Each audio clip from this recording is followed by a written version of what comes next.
Welcome. This is the Geeky Speechie Podcast where I, Mialotic, take you on a journey between the worlds of allied health and gaming, anime, pop culture, anything really that classifies as just a little bit geeky. Today's episode will mostly be, hello, this is me. I'm a speech pathologist, and then there will normally be like a listener question, and then we'll go into the sort of speech pathology, nerdy kind of fact about communication, mealtime or swallowing disorders, and then we'll get into the more sort of geeky side, which this week will be about Pokemon releasing the DLC, the Teal Mask, and just generally talking to my friend DigiSars about DLC as a concept and sort of like the morals behind that, and how it's accessible to some people and then very inaccessible to others, as well as just some of our newest pickups and what games we're excited for coming out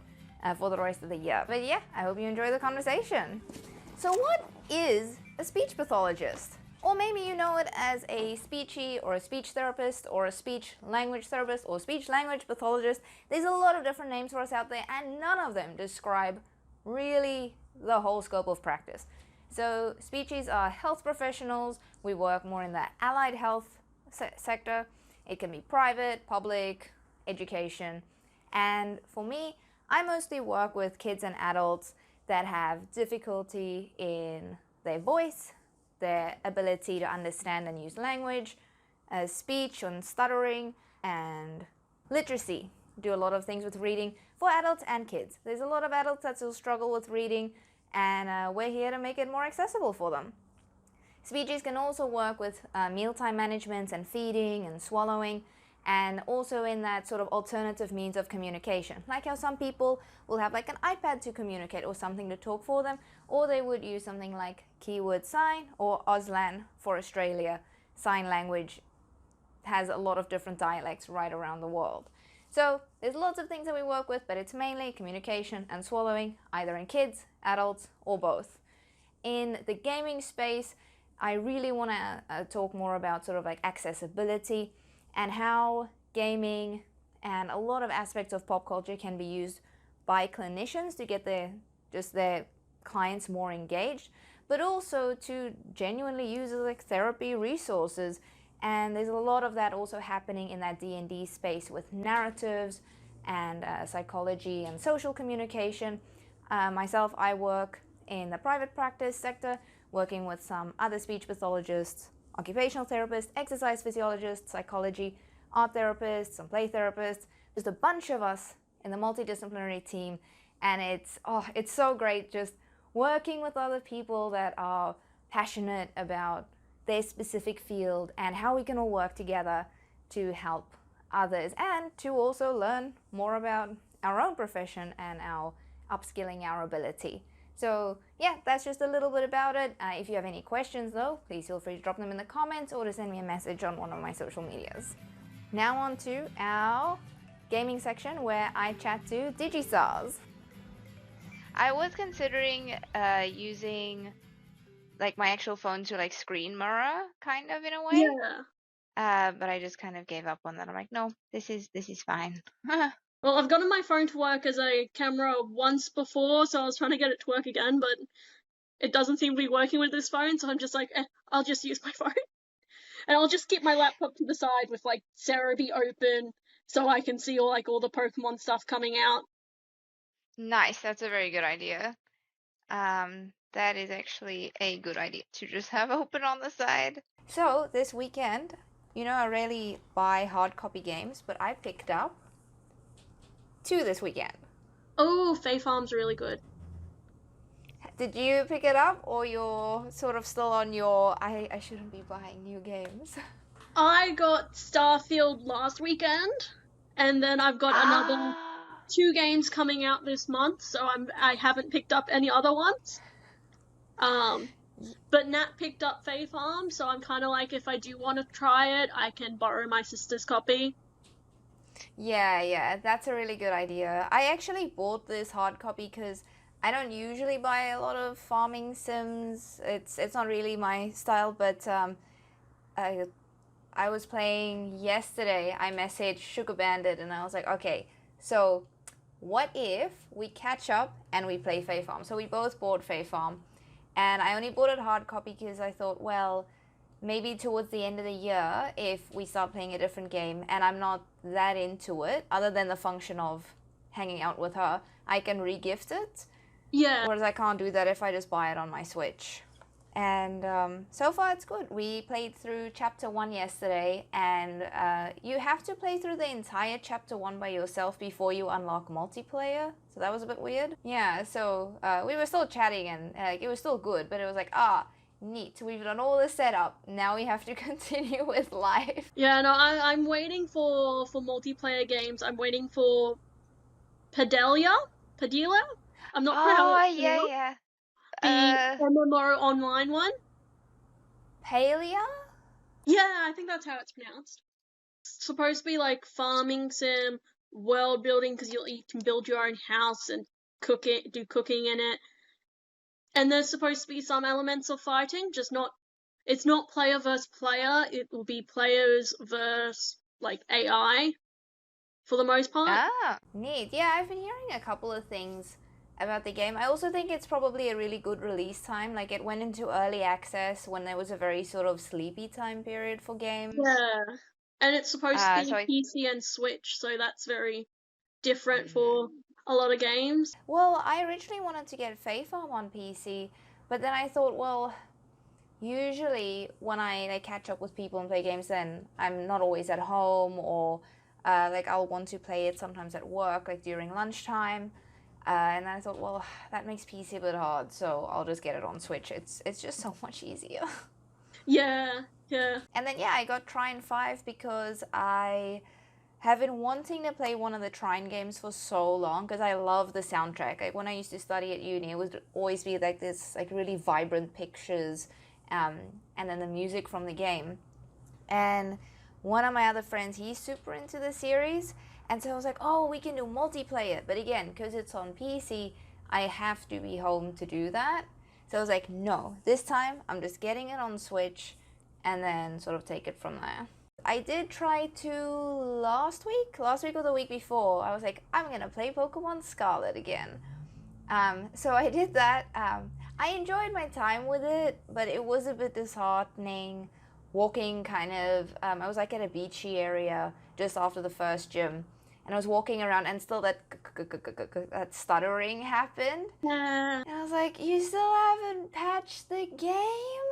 We're getting DLC soon, come on. I don't know how I'm gonna go with what, like, I want half of the DLC.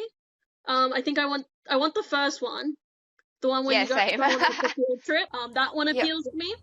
My only issue with that is, didn't we graduate partway through the story?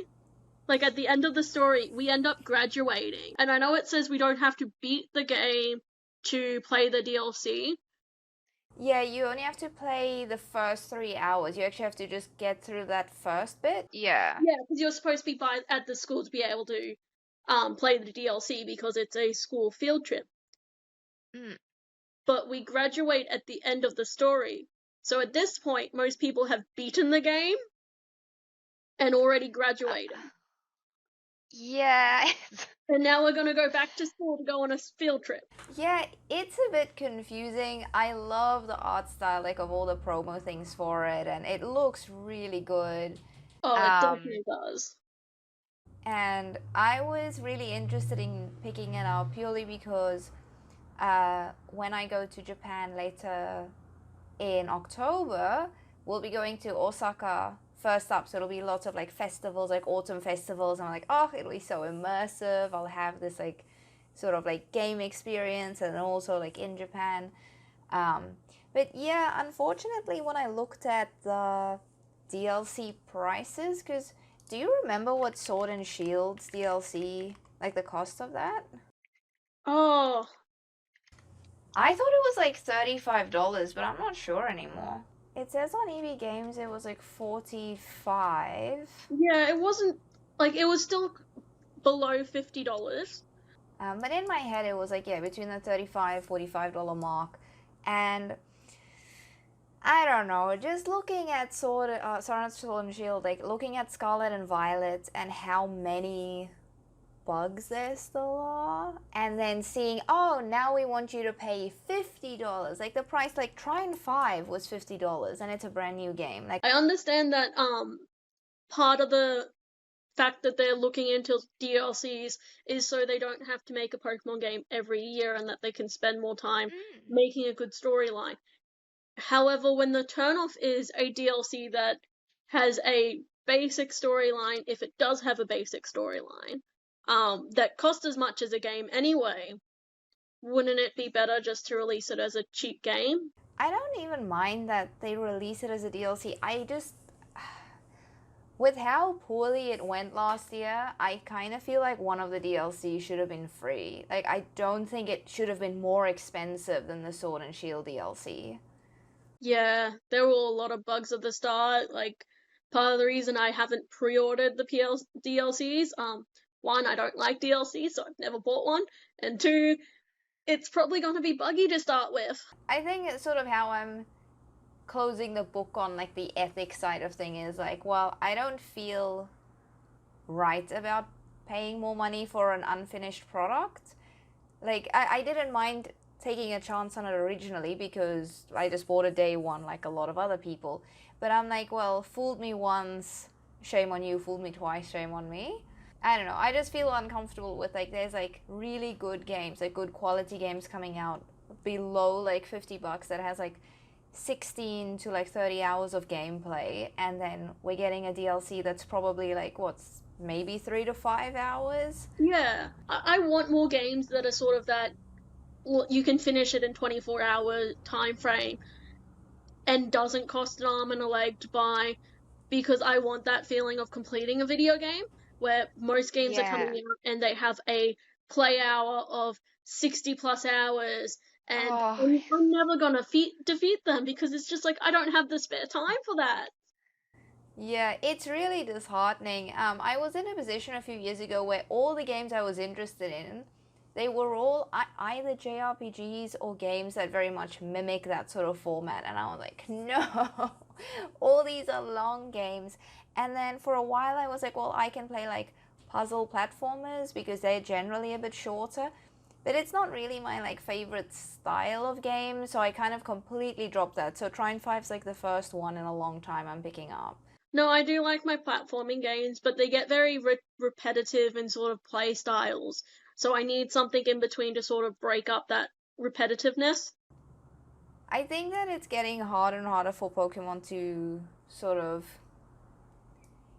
I don't know, on the one side I'm like to get away with sort of having more unfinished, unpolished products, but I don't know, most people will probably be getting the DLC, and I don't know if that's helpful. Yeah. At this stage, most people are buying it because they're brand loyal. The issue with being brand loyal is, and Bethesda's a great example of it, there were so many people brand loyal to Fallout and Bethesda in general, and then with how poorly 76 launched,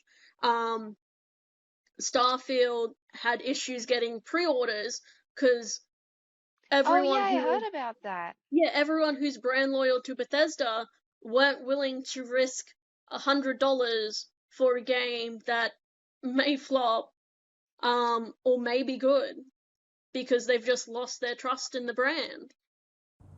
Yeah, and I think the exponential effect of that is I also think a lot of people are now review bombing the game. So I'm not too sure how well it's going to go. But you said that's a game that you're looking forward to. I picked up the upgraded premium edition, so I got it 5 days early. Oh. Yeah, so I've already had a quick play of it. I haven't been able to get back to playing it because my console and copy of it got stolen from me. Not literally stolen.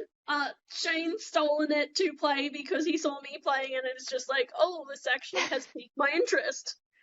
After denying wanting to play it for like the entire year, being not interested, I don't want it, I don't trust Bethesda anymore. Yeah, that's kind of like when I got Pokemon New Snap, and I was like, oh, well, there goes my game. Bye-bye, game. But yeah, it'd be like that sometimes. I am excited though to see how a lot of these companies sort of redeem themselves. Like in a perfect world, the teal mask is really well polished and it sort of brings a lot of people back. That's at least my hope for it.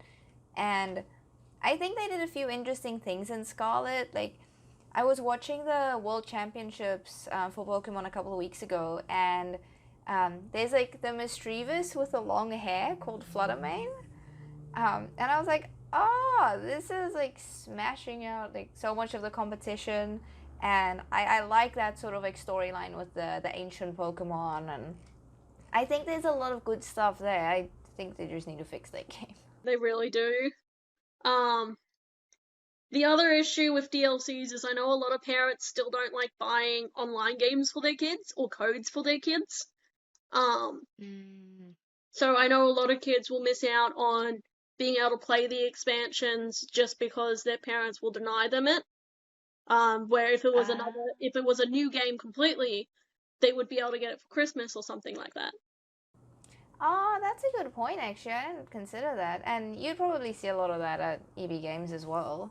Yeah, because a lot of parents don't really trust online processors, especially if they're a more older generation. And understandable also because in the news you'd always hear the stuff about like, oh, some kid like stole their parents' credit card and things, and so like, okay, we're just not doing that. You can just get the hard copy game. And then they don't understand, like, the other side of it is some parents don't understand that with the DLC you need the physical game or you need a copy of the game. So they'll try and buy it for their kid without having Violet or Scarlet.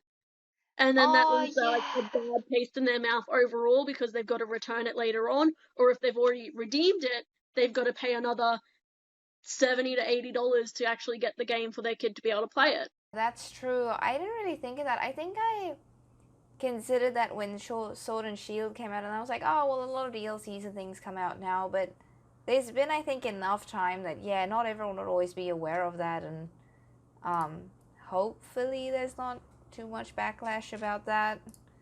But it is definitely a limitation of having DLCs rather than separate games. Yeah, because a lot of kids will put Sword and Shield and then like Indigo, and because one of the DLCs is the Indigo DLC and the others is Teal, so they'll put Scarlet Violet and then Teal and Indigo DLC, but parents or grandparents not knowing DLC is digital content that goes with a game will pick up the cheaper option, which is the DLC, but not the physical game. Yeah. So for Christmas, there'll be kids getting a DLC for a game that they don't even have. No! I don't like this. Oh. No, and the other thing that I found really confusing on the actual eShop, when you go into the DLC, it's like copy for Scarlet, copy for Violet, but it doesn't kill the link to the opposite game. So I could potentially buy the Pokemon Violet version, and the transaction would go through. I'm like, that shouldn't be able to happen. If you don't have the game on your device, you shouldn't be able to buy it. So I don't know if you go to the next step, it'll say no, you can't buy this game, but at least initially I couldn't see anything like that. Well, the other issue is I technically have both a Violet save and a Scarlet save because there was extra content, like a phone case I could get if I had a Scarlet save on my phone, on my Switch, versus a Violet save. So I borrowed my sister's copy of Scarlet to get a Scarlet save file, so I could get an extra phone case. So my Switch is going to recognize that I have both games when I don't. Yeah, and I think also where you have to play through the first 3 hours of the game, that's adding like another level of complexity to it. So I don't know. We'll see, I guess. I'm pretty excited though to see some PokeTubers actually play through the DLC. I still want to watch people play it. I just don't want to, at least initially, take part in it. I'll be interested to see if there's any, like, I know there's going to be new Pokemon, but like any new features? Because I know we're getting new outfits, but so far that's been it. I think that the last time I checked, there was some old Pokemon coming back too, because I kept on seeing like pictures of like Mialotic and Vikavolt and a few others. So I think there is definitely, oh well, there's like more Pokemon that you can catch, and I mean that part is cool. I do like having the option of catching as much as you can, but I do like that it's kind of staggered in a way. Yeah, Whereas I know a lot of people are like, no, just give me everything immediately. And I'm like, oh, it kind of hypes it up again later. because we're supposed to be getting more of the original Pokemon back, so the 151 original Pokemon, I think, are supposed to be in the DLCs. That's just from what I know from the trading cards, because they're bringing out Scarlet and Violet 151 Pokemon editions, and it's supposed to be the original Pokemon, but it's a Scarlet and Violet edition. Okay, that'll be interesting. Do you keep up much with the trading cards, or is it just sort of as you see the news coming out? Mainly as I see the news coming out, just because I haven't learnt to play the game, and collecting them costs a lot of money. No, I collected a little bit of it when Alola came out because I had a friend that bought like the massive Elite Trainer boxes, so she had like triples of a lot of the cards, and the art style in that gen was very pretty. Whereas like there were a few collections that I was like, I'm not a big fan of the art style, and yeah, I always played, well, when I was little, Yu-Gi-Oh, and then in recent years I played either Magic or the Dragon Ball card game, and I just never got to learning the Pokemon card game. Yeah, no, I'm interested in the One Piece card game, just because I've been watching the live action. That makes sense. I'm up to episode 3 or 4, and yeah, thoroughly enjoying it at the moment. The only issue is apparently it does spoil the anime and manga. But I think that's okay though. Like it's not like it's spoiling where they're up to now. It spoils chapter like 1,000 something of the manga. Oh, okay. That's maybe a bit. Yeah. That's maybe not the best Yeah, idea. because I asked one of my coworkers who's a One Piece fan, and she's just like, yeah, I got to episode 4, and then it spoiled the anime for me, because I'm only up to like episode 100 and something, or like 300 and something. Oh, and it's just like, it spoils something from chapter 1000, I think it was like 1100 something of the manga. I was gonna say, but it's a big undertaking to either read all the manga or the anime, so At least if it's gonna be spoiled by a live action, the live action is being created by the original creator, and he is doing editing, like changing up everything himself. So it's not like Netflix themselves have gone and picked out storylines and gone, this is how we're editing it. Yeah, look, if they can basically make an abridged, not abridged as in like a parody, abridged as in like condense everything, like a Dragon Ball Kai or something, in live action, I think it'll bring a lot of people into the One Piece fandom, because it definitely, I think, has the power to do that, because like the acting's really good, the characters have been portrayed really well, so I'm excited to kind of see, as like a lot more people pick it up and finish it, sort of what the knock-on effect are like. Are there a lot of people that are going to pick up the anime or the manga? So it'll be interesting to see. I wouldn't mind seeing Pokemon do a little bit more of bringing their mangas into like the anime and the games, because the manga's so good.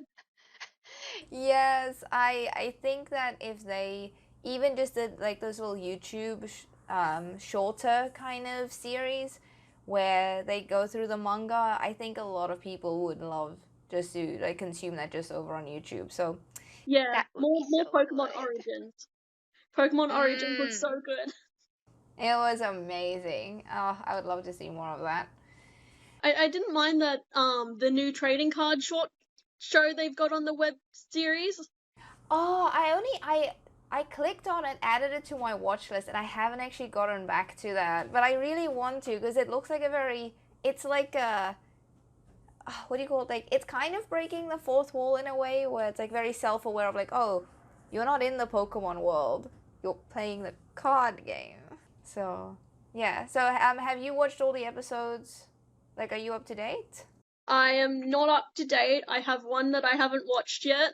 Yeah, but no, it would be great if they do more animated ones like that. I was a little bit annoyed with the new anime, like the one that Ash isn't in, how they had all these hype trailers for it, and then people were like, cool, when is it coming out? And then it's like, you have to wait for months. And I didn't understand why they had it on the English Pokemon, like the official channel.